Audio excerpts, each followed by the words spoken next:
महाभारत विश्व का इकलौता ऐसा युद्ध जिसका इतिहास सिर्फ भारत ही नहीं बल्कि दुनिया भर में मशहूर है।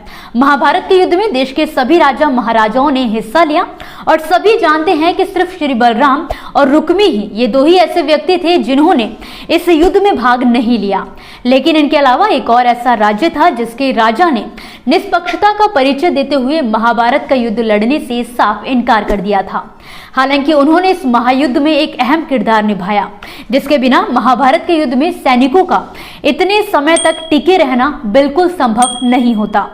दरअसल हम बात कर रहे हैं दक्षिण के राजा उडुपी नरेश की।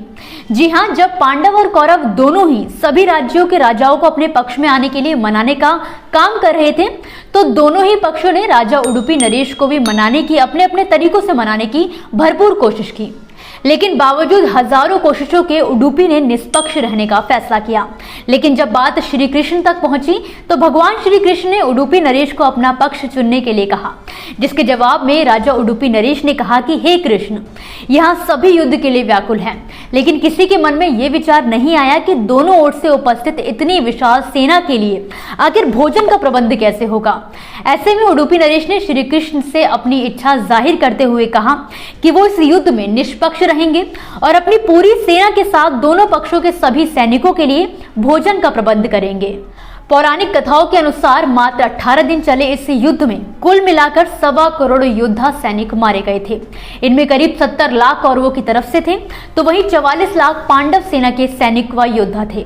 कहा जाता है कि इस महायुद्ध में दोनों तरफ से कुल मिलाकर 18 अक्षौहिणी सेनाएं लड़ी थी, जिनमें 11 कौरवों के पास से थी और 7 पांडवों के पास से थी।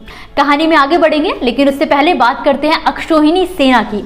तो दोस्तों, महाभारत के अनुसार एक अक्षौहिणी सेना में 21,870 रथ, 21,870 हाथी, 65,610 घुड़सवार और 1,09,350 पैदल सैनिक होते थे।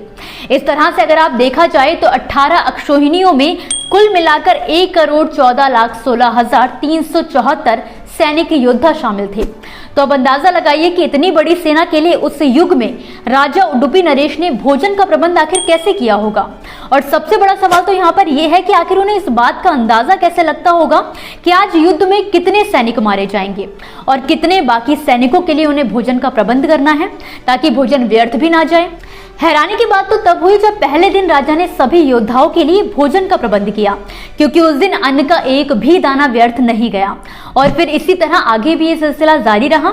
हालांकि राजा के लिए समय के साथ जैसे जैसे योद्धाओं की संख्या कम होती गई वैसे वैसे भोजन बनाने की जिम्मेदारी भी कम होती गई। मगर इस बीच सबके लिए ये बात हैरान करने वाली थी कि राजा कैसे उतने ही योद्धाओं के लिए खाना बनाते थे जो युद्ध से जीवित वापस लौट आते थे। उन्हें मारे गए सैनिकों का इतना सटीक अंदाजा आखिर कैसे लग जाता था, ये सवाल उस समय सभी को परेशान कर रहा था। तो युद्ध जैसे ही समाप्त हुआ उसके बाद एक दिन युधिष्ठिर ने उडुपी नरेश से आखिर पूछ ही लिया। युधिष्ठिर के सवाल का जवाब देते हुए उडुपी ने कहा कि ये सब कृष्ण की माया है। दरअसल उन्होंने युधिष्ठिर को बताया कि श्री कृष्ण को रात में मूंगफली खाना काफी पसंद है और वो उनके लिए रोजाना गिनकर मूंगफली रखते थे।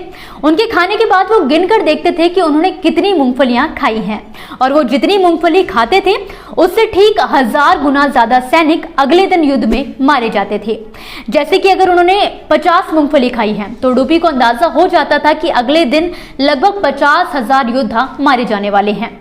उसी हिसाब से उडुपी नरेश अगले दिन का भोजन तैयार करते थे। इस तरह से कभी भी भोजन व्यर्थ नहीं होता था। दोस्तों, ये कहानी महाभारत की उन चंद कहानियों में से एक है जिसका जिक्र बहुत ही कम सुनने को मिलता है।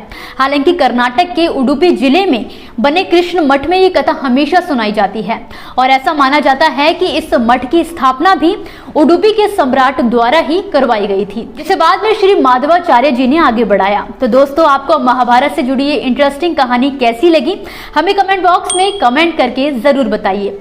साथ ही अगर आपको वीडियो पसंद आया हो तो वीडियो को लाइक और शेयर करके चैनल को सब्सक्राइब करना बिल्कुल ना भूलें।